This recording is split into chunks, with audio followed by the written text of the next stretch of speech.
18. I retraced my steps through the giant room. No one seemed the least a bit interested in chatting with me, and Joey is nowhere to be found. Once more, I gazed around for Evan, but of course nothing. I felt a combination of anxiety and boredom, so I wandered back into the extravagant entranceway. Climbed the massive stairs. I gazed at the huge painting. Once I reached the top, it was extravagant in the way that made me wonder how much money it had cost and wonder if potentially could have been put to some good use elsewhere. But the painting did look old, and maybe the purchase of it was a preservation in its own right. Not every museum could afford the great works of art. As I stepped closer, I could see the energy behind the artist's brush, the wild strokes, and the thick application of paint. There was a passion there, even if the painting didn't entirely please me to look at. I appreciate that. There was a peal of laughter from downstairs in the drawing room. I remembered when I was here in the first place. I turned and left and walked down the white wall and volunteer wooden ceilings. There was many doors, but I was supposed to look at for the open one,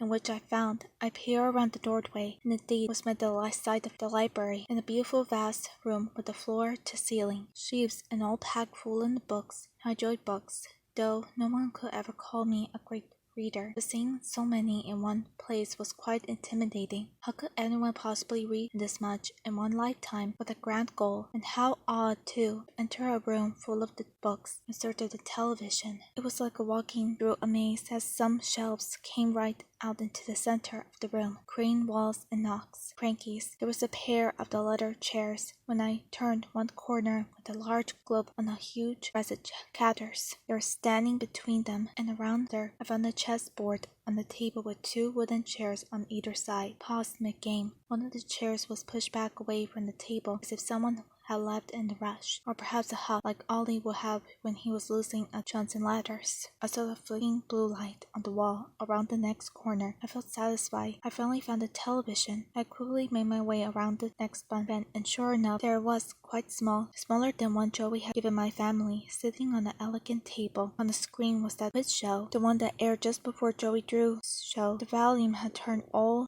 the way down. There was about 6 chairs around the table, and I drew back the one nearest me and sat so that I was at the head and the TV was at the foot, or perhaps the other way around. It did feel like a bit as if the television had called this meeting and not me. It was a silly thought. That's when I noticed the 3D glasses sitting in the middle, one pair, just one, sitting as if an invitation or possibly strangely a dare. So I'm not alone after all, said the voice. I turned abruptly in my seat to see a man lean against the bookshelf on the far wall. He was holding a book open as he'd been reading a while, also watching the screen. He was tall and thin, maybe in his late 20s or early 30s, possibly older, possibly younger. It was hard to tell with his thinning hair and flickering light. His voice had a rasp to it, as if he had been smoked one too many cigarettes. No, I replied it, unless you wish to be. I stood quickly, not wanting to intrude. The man shook his head. Of course not. Why does everyone always want to leave me alone? I had no idea what to say to that. Do they? The man coughed, unfolded his arms, and took a step toward the table. I could see him a bit better now. I still couldn't entirely make out his age. Sit down, please, he said with an elegant gesture of the hand. I did, but I felt reticent now. Will you join me? I asked it. The man shrugged. I prefer to stand. There was an awkward silence, and I folded my hands together on my lap. I attempted to escape the uncomfortable downstairs by sneaking out the television. Now I felt all more of a place. I looked back at the television. There was something almost spooky about the screen, flashing images with no sound. A bright light and a dim light. A bright light again. I thought back to the night with Ollie and the same ghostly glow. My stomach turned. I gazed up at my company. His face seems to change in shape in each new light as the shadows grew in the mist, highlighting his sunken cheeks, his focused gaze. I'm Rose, I said. I hadn't planned on making an introduction, but the silence had overcome me. The man turned to look at me. Wilson, he said with a small nod. Wilson Arch. Oh, are you related to Nathan Arch then? I asked it. I still feel ill at ease, but at least there was something we could talk about. I am, he replied, closing the book. He's my father. Well, that's lovely, I said. Is it? I think so, yes. I felt the spot stumbling on my answer. He's a really generous man. Your father. Wilson stared at me now. Couldn't stare back, though I was able to maintain eye contact with so many strange and new people. Papa D was an excellent example. For some reason, I couldn't with him. For some reason, I felt a little cold. I averted my gaze back to the television. He's generous. I suppose. Foolhardy maybe. Too trusting. Too invest. Oh, the man on the television grinned and pointed at the cue card that had number 15 written on it for some reason. Most businessmen are ruthless, but not my father. He's obsessive, but far too hopeful. I admire him in a way. That's nice, I said. I felt like I had said something, but I didn't really mean it. I didn't want to appreciate this conversation anymore at all. I really wanted to just get up and leave, but something held me rooted to the spot. Now 14 and 13. Lucky number 13, I thought. An arm appeared between me and the television. I gazed at Wilson, picked up the 3D glasses, and was looking at them intently. He stood upright. The television suddenly changed, bending on the screen, waving at me. It was the next up card, the same as last week. In exchange for the glasses, Wilson had left the book in its place. My eyes were drawn to it. The Illusion of Living. It says on its cover, Joey's book, the one that Evan had been talking about. It was right there in front of me, so close I could reach down and touch it. "Show's on soon," said Wilson. "Yes," I said. I kept him in my peripheral vision, still studying the book cover, and nodded as he stepped out the view to the side. It was so quiet I could hear him breathing, wet and raspy. It was far more unpleasant than the awkward silence. "You like Bendy?" I asked it. I don't think I do," he replied it, his voice now behind me. I made the turn, but he stopped me with, "Don't. Keep watching forward." I did as I was told. I felt it in my gut. I could probably do the opposite, but I was frozen in place. I just stared at Bendy, almost frozen, and his wave with that smile. "Keep watching the screen." Started at that. It was a whisper, right in my ear. He was directly behind me now. I felt myself hold my breath. I didn't like this at all. I could feel my pulse quicken. I wanted to bolt from my seat, run down the hall, and out of the front door, but I couldn't. I was stuck, glued, immovable. Though the glasses entered my view, I could see them being lowered over my head when my friend carefully, almost silly, he placed them over my eyes, hooking the arms over my ears. Bendy drew himself toward me. He was standing on the table in front of me. His weight wasn't frozen anymore. He buckled me with a finger as in, "Come here, Rose. Come here." For some reason, I closed my eyes. "Watch. You'll see. Just watch." In my ear again, just a rasp, but almost a cough. "I seen it," I said almost in a whisper. Suddenly, I felt the glasses torn away from my face. I opened my eyes to see a regular Bendy on the screen. Then the image cut to Joey standing at his desk. The show had started. "What on earth are you doing?" asked Wilson. He was far away from me now.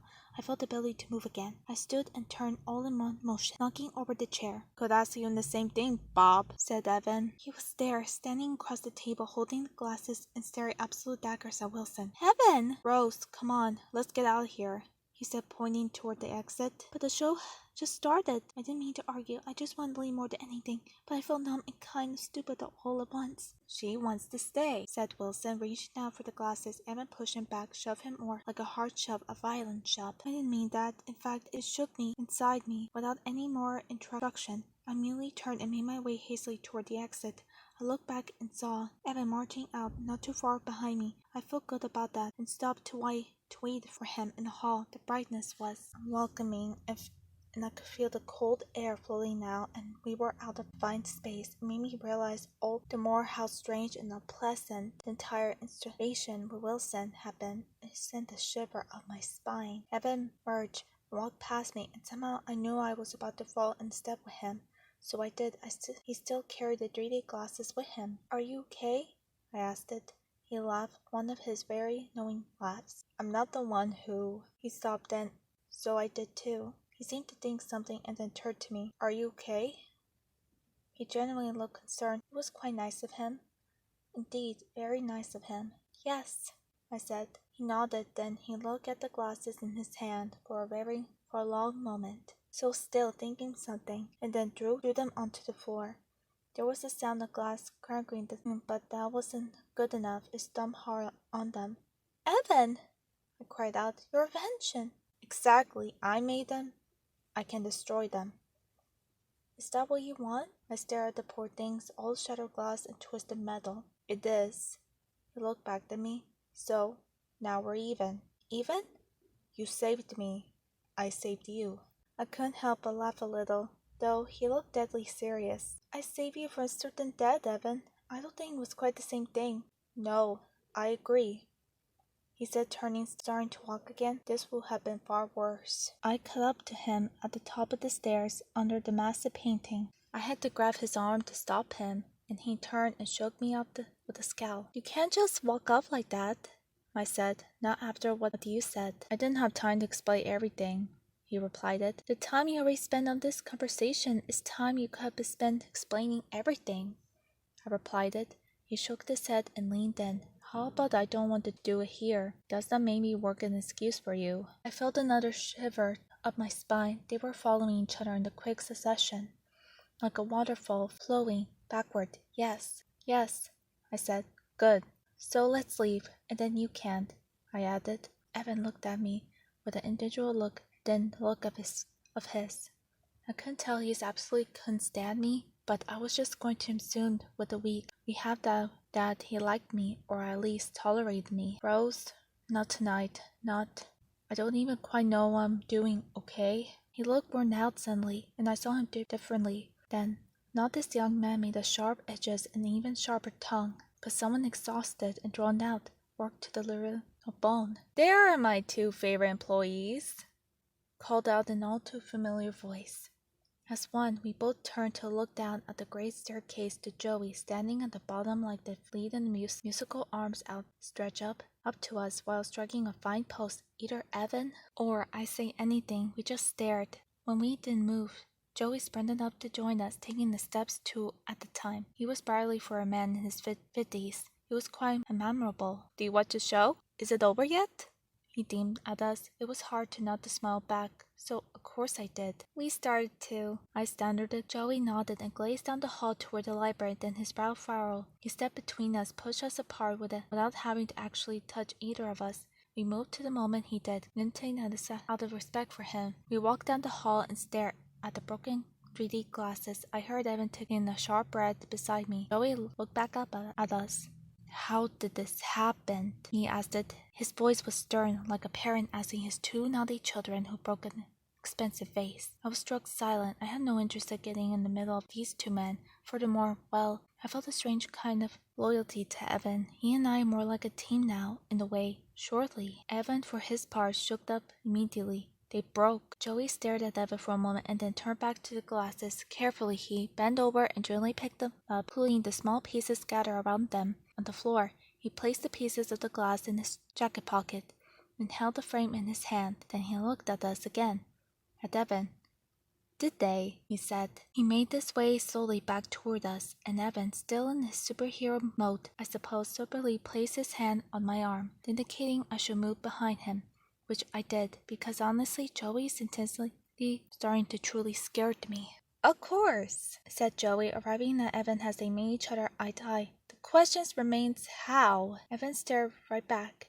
They were eventually matched in height, but Evan still looked so much more like a child in relation to what it turned out Joey drew. I noticed he, like me, was wearing something borrowed, a suit that clearly belonged to a friend or family member. It was a little too big, but the sleeves a little too wide. "They fell," replied Evan. "And someone accidentally stepped on them," asked Joey. "Precisely." Joey took yet another step closer, and I held my breath. I flashed in my mind to Wilson, right behind me, intimidating me, yet doing absolutely nothing wrong, nothing that could put your finger on. I didn't like seeing Joey behave in a similar manner. It was out of character for him. "I step on them. I'm so sorry, Joey," I said, the words tumbling out of my mouth. He turned his glare at me. Felt as if someone actually who knocked the wind out of me, a real punch to the gut. And yet again, nothing terrible had happened. "I dropped them, and then I tried to pick them up. I got all turned about and I accidentally stepped on them. I'm so sorry." Joey just kept staring, and with uncomfortable calmness, he said, "You're too good, Rose. I wouldn't be that good. It's dangerous." He turned back to Evan. "You're fired." Then he swept past us both, and I followed him with my gaze as he marched down the stairs and back under the archway toward the drawing room. He didn't run. He showed no large emotion, but he did it with a speed and focus that made my insides drop. He was angry. He was very angry indeed. I turned back to Evan. "I'm so sorry," I said. Evan kept staring in front of him, where Joey had been. "Eyed him? Have fired him? Evan, please, I'm so sorry. This is all my fault." He still didn't look at me, but he spoke. "I broke them, Rose. This is entirely my fault." Then finally he turned to look at me. "Let's see him do his grandpa without me." He laughed a little Let's say he'd do his grand plan without me. He laughed a little then to himself, not to me. Evan, what's wrong with the glasses? I asked it. Nothing, he replied it, but he's still amused by something I knew he never shared with me. Evan, what happened last night at the test run? He looked at me again. I don't know, Rose. I can't decide if it was something very wrong or something very right. I just don't think someone like you should wear them. Like me? He shook his head. Like Pollyanna. I didn't say anything. I didn't know what to say, and I didn't feel like there was the appropriate moment to argue with him, not after he just lost his job. Well, I better go, he said. See you in the funny pages. Then he laughed to himself again. Maybe literally. He winked at me, and I had no idea what it meant, and it was his turn to take the journey down the stairs, only this time he made his way past the fountain to the front doors. The butler lies and opened them for him. He had no coat, no hat, no gloves, and then he was gone. Gone. I stood there by myself. I could hear the sounds of the happy party up in the distance. But even thinking of all those glittering people, I felt desperately alone. It wasn't literally aloneness. It was a loneliness inside me and in my heart and soul. Evan had become a kind of ally, and now he was gone. But even it wasn't the greatest cause for concern. It was Joey. I had to confess to myself that it was all Joey. I had never heard him speak like that. I never seen him act like that. And while I completely understood him wanting to fire an employee who ruined the company, it was the attitude behind it, the coldness, the stare. But it hadn't been the stare, not really. It had been something more disturbing, at least the way it seems to me. It had been the man reading my innermost thought, and I had no idea what he'd seen in there, in my mind. Could he dive as deep as the puddles? I wondered, could he get that far? Had he? Another shiver and then another reminder. I turned and stared at the hallway leading to the library in my mind. I saw the book, The Illusion of Living, sitting on the table, with a frozen Benny waving at me from the screen just beyond it. I needed that book. I will explain, if not everything, then at least something. Something important. I felt like in my very bones. I was absolutely not going back into that room, not with Wilson still in there. That would be like walking to a snake pit. Instead, I just left.